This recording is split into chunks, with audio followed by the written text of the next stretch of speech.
Pro Group Management. Workers' comp that works for you. You're watching 7 at 7, powered by the Las Vegas Review-Journal, the largest news team in Nevada. The head of a casino operator is buying the company. We have the details. Thanks for tuning into 7 at 7 this morning. I'm Cynthia Puga. Starting with business, brought to you by G-Bank, your best banking experience ever. Golden Entertainment agrees to sell itself to its boss while an outside landlord buys the land for a number of its casinos. Golden announced Thursday that it would sell its operating assets to its chairman and CEO, Blake Sartini, and 7 of its real estate assets to Vici Properties. Vici said it was paying more than $1 billion for the properties, which it will lease back to Golden. The deal includes the Strat, 2 Arizona Charlie's casinos, and other properties in Nevada. Sartini said in a release that the deal, quote, maximizes value for our shareholders. And now for Vegas Nation and the latest on the Raiders. I'm Heidi Fang, and the Raiders couldn't come through here in Denver, losing what appeared to be a winnable game by the final score of 10-7. The offense just couldn't find a way to put more points on the board, generating just 188 total yards in the team's 7th loss on the season. Kicker Daniel Carlson also missed what could have been a game-tying field goal in the 4th quarter. Quarterback Geno Smith was sacked a total of 6 times and left the game during the second half, but returned to play. Here he is on the loss and his injury. Obviously, in a lot of pain, but I think, just with the guys out there and just being out there, having the adrenaline going, and obviously, just wanting to win more than anything. The pain is the pain. It's going to be there regardless, but I want to win this game. Offensive lineman Jackson Powers Johnson and Dylan Parham also left the games with injuries. In more of your top stories, a professional poker player is sentenced after authorities say he threatened a judge and the CEO of the World Poker Tour. A judge ordered Jordan Christos to spend 14 to 48 months in prison. Christos pleaded guilty to attempted stalking with use of internet or electronic communication. At his sentencing, he said he was very sorry for his behavior and that it would not happen again. As part of a plea deal, prosecutors agreed to dismiss another stalking case against Christos. A downtown Las Vegas motel has its license revoked after police say it contributed to a sharp increase of crime, including child sex trafficking. A Metro captain told the city council alleged crimes linked to U.S. Motel on Fremont Street were so numerous a unit was assigned to patrol the property 24/7. Representatives of the motel said there were plans to address the problems, but the city council voted 7-0 to revoke the license. Are members of Nevada's legislature voting to protect the environment? Well, a new report card takes a look at just that. The Nevada Conservation League has released its scorecard for the 2025 session. It shows how assembly members and senators voted on key environmental issues.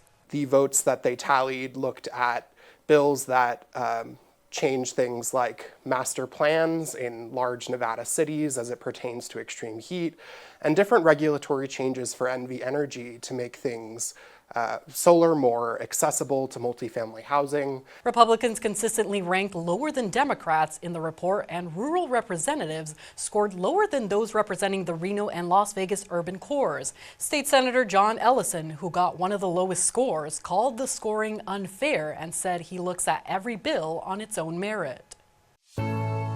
Now for your weather forecast, sponsored by Star Nursery, your garden's partner for every bloomin' thing. Dry and calm conditions today with a few light winds. Starting off your Friday morning in the lower 60s by 8 a.m., hitting the upper 70s by noon with a daytime high around 79 degrees. Temperatures will remain above normal for this time of the month through early next week. You can expect some breezy winds going into this weekend. We'll be feeling a daytime high around 80 degrees on Saturday, Sunday, and Monday.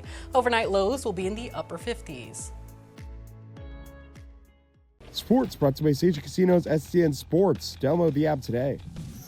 I'm Dominic Dubois. Big League Weekend returns to Las Vegas in March, along with the A's. The Athletics will host the Angels March 7th and 8th at the Las Vegas Ballpark for a pair of games featuring the A's in Vegas for the 4th straight year. The Angels last appeared at Big League Weekend in 1996 when they faced the A's at Cashman Field. Now, this won't be the last time the A's will play in Vegas in 2026. In June, the Athletics will host the Brewers the 8th through the 10th and the Rockies the 12th to the 14th. In Health, brought to you by Centerwell Senior Primary Care. Discover primary care focused on you. Experts say when it comes to nutrition, more is not always better. That's because many nutrients needed for optimal health are only necessary in small doses, and exceeding those amounts could lead to problems. For example, our bodies rely on zinc to support our immune system, but taking in too much zinc can depress your ability to fight infections and absorb other essential nutrients.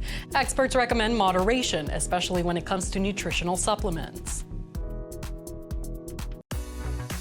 In Neon Lifestyle, sponsored by Silverton Casino Lodge. This is Lodge Vegas. If you're trying to make Thanksgiving plans, we've got a list of Las Vegas restaurants rolling out special menus for the holiday. Off the Strip, Barry's Downtown Prime at Circa will be serving a dinner of roast turkey, mashed potatoes, and stuffing for $79.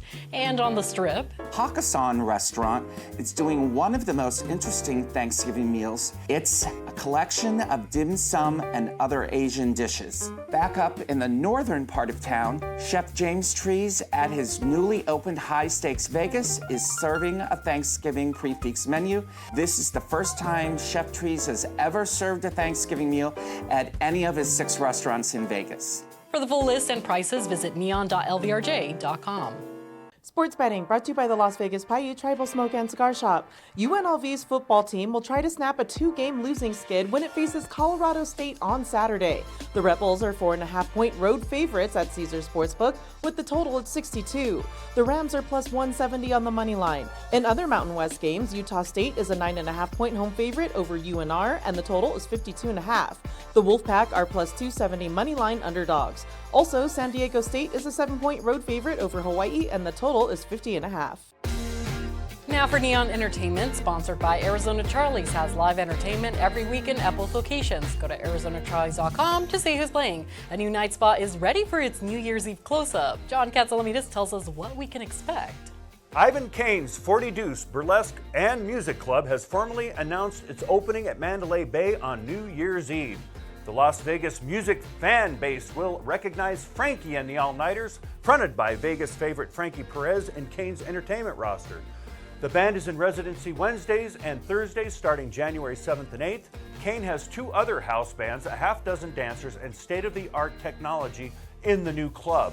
His first club at Mandalay Bay ran from 2002 to 2009, and he says this club will be Ivan Kane's 2.0. You know what else is 2.0? Go Guide, the free entertainment calendar at neon.lvrj.com. Check us out for more than 2,000 shows and events. Like Las Vegas, it's open 24/7. That's been your morning news update. Don't forget to download the Review Journal app to stay up to date with the latest Las Vegas news, and we hope you have a great weekend. Review Journal Studios, sponsored by Knock the Injury Law.